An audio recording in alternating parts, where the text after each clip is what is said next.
Welcome to the Courting Happiness podcast. This is a place where self-care becomes part of your day. A space where you'll learn evidence-based strategies to help your life, share it with those you love, and cultivate well-being at work.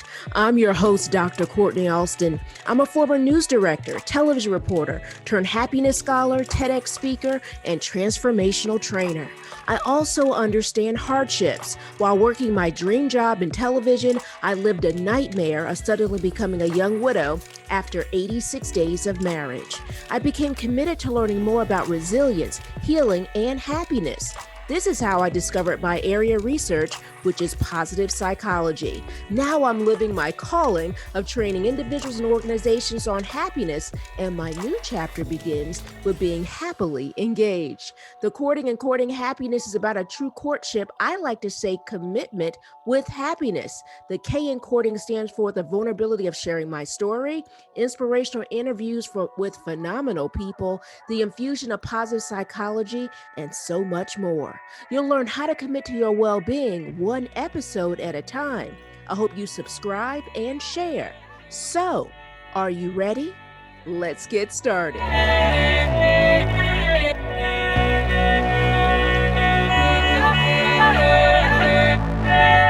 Welcome to episode 17. Thank you so much for listening. Today we're going to write to be well. That's right, not RIGHT, but RITE. Yes, in this episode, we're going to talk about the power of writing and how mindful writing can serve you and your well-being. Well, I will tell you this, writing has always been a part of my life. When I was 7 years old, I decided I wanted to become a journalist. And sometimes I've had like a love-hate relationship with writing, especially when I'm getting writer's block or when I want to make sure I'm writing information that speaks truth and connects with others. As a professor, I teach writing. I share with my students the skills that they need to be a better journalist, to tell stories in terms of people from around the world. And I also teach the next generation of media executives and sharing the importance of strategic communication to help them cultivate positive messages internally and externally in organizations. Now, when my late husband died, I wrote. I wrote and I delivered his eulogy at 25 years old at his funeral.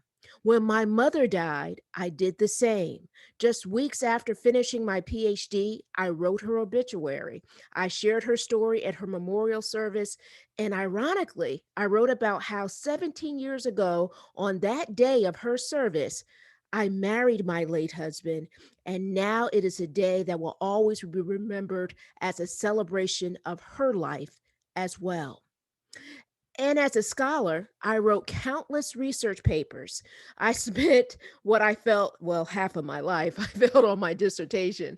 I shared that experience when I was working on my PhD in the program. And I affectionately would post about it. And it created this hashtag called Dating My Dissertation.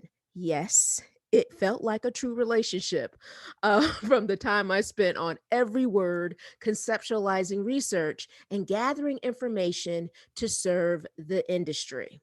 So, writing is impactful to me. I love writing, which also means I love reading. I love my library of books and I love being surrounded by them. And I love having opportunities when I'm curling up and I'm reading them, or better yet, if I'm just at my desk going through countless books and articles in terms of learning and gathering information. But it doesn't get time off with me. Writing is not like I'm like, oh, time off of the writing today. I even keep closed captioning on my television and devices to read every word I am hearing on television.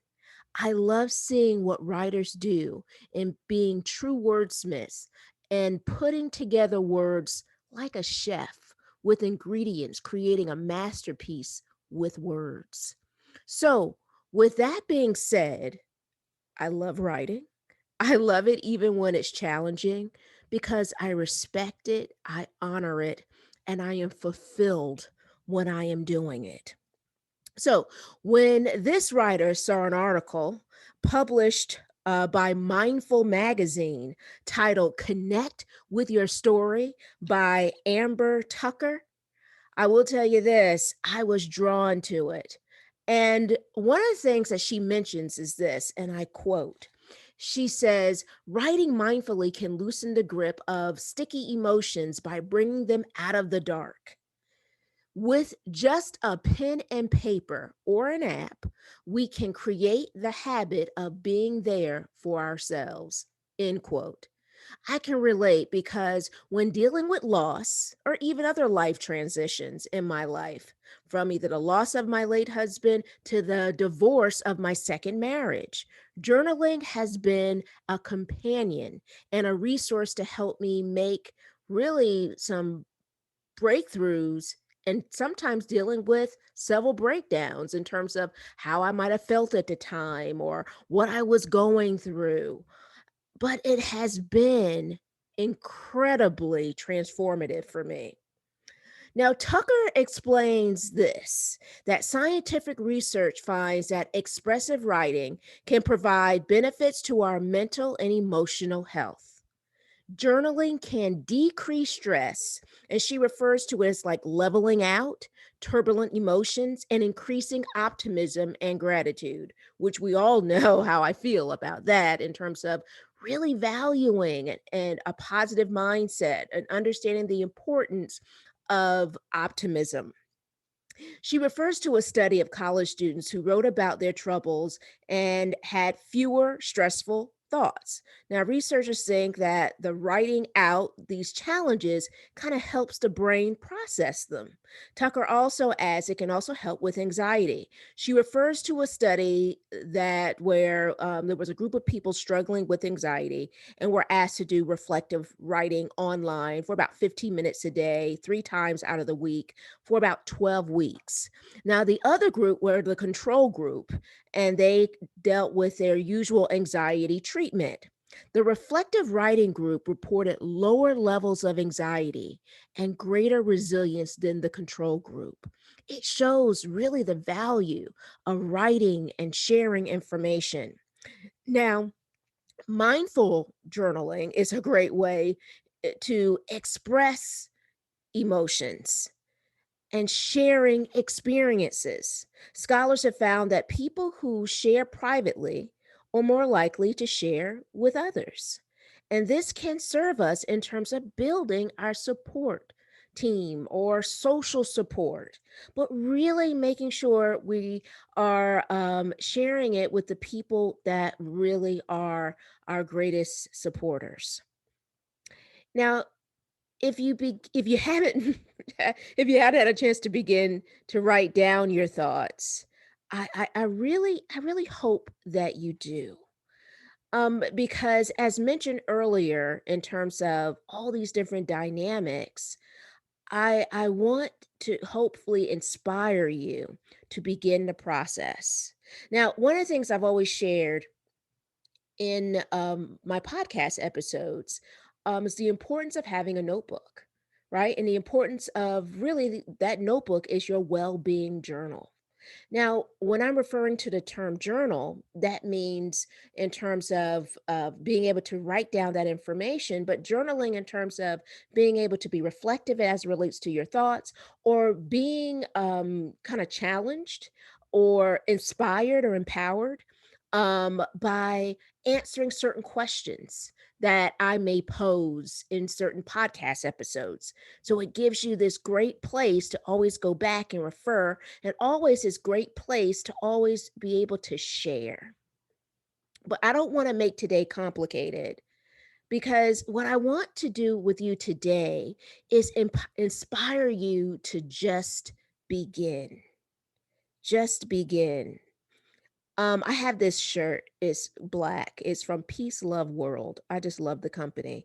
Um, Usually the 7 days out of the week, I'm probably wearing their clothes. I don't know, 5 days out of the week now, maybe six, if not every day.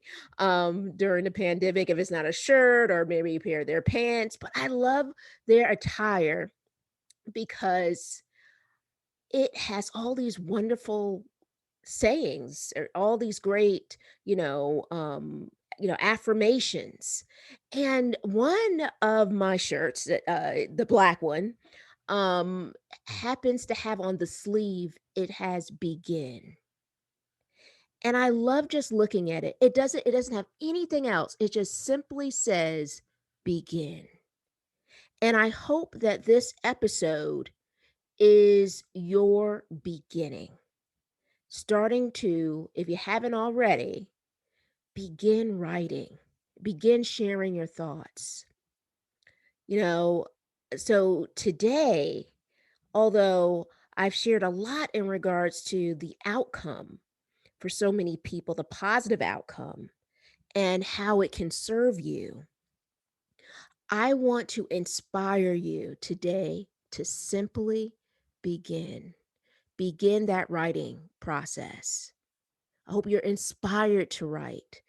I hope you're inspired in terms of just to reflect. I hope you share your hardships that you've experienced on the page if you feel called to do that. I hope you share the lessons learned, right? During my mother's memorial service, I actually shared the lessons she taught me. And it felt so good to be able to write it and to share it. And then after the service, so many people approached me. A couple of people asked me to publish it, and I haven't done that. But I'm still processing that. And other people approached me outside of publishing it. They just shared how it spoke to them, how it either reminded them of a time in terms of how she touched their life or how their mother touched their life. And I was really moved by how those lessons learned moved them because it truly has moved me. It inspires me. It also um it inspires me, but I think it's my driver in life. Like when I think about all these lessons that my mother shared, all I want to do is share them with the world because of the amazing love and admiration I have for her. So share those lessons learned. Share those lessons learned, but reflect and simply begin. After this episode, I hope you write. I hope you begin to write, and I hope it begins to help you heal. Let's continue this conversation online. We are now on Instagram, so I want you to join us at Courting Happiness. Don't forget that is courting with a K. Also, you can join our private community on Facebook. Join us at the Courting Happiness podcast community. Our private Facebook community is a safe haven to share, meet more people looking to build positive relationships, focus on well-being, and create a happier life. Are you ready to spread happiness? I hope you subscribe and share this podcast with your family, friends, coworkers, and all the important people in your world. We release a new episode every Thursday. Congratulations on your continued commitment to your courting happiness journey. We want you to be well, be happier, and be kinder to yourself. We can't wait to see you next week.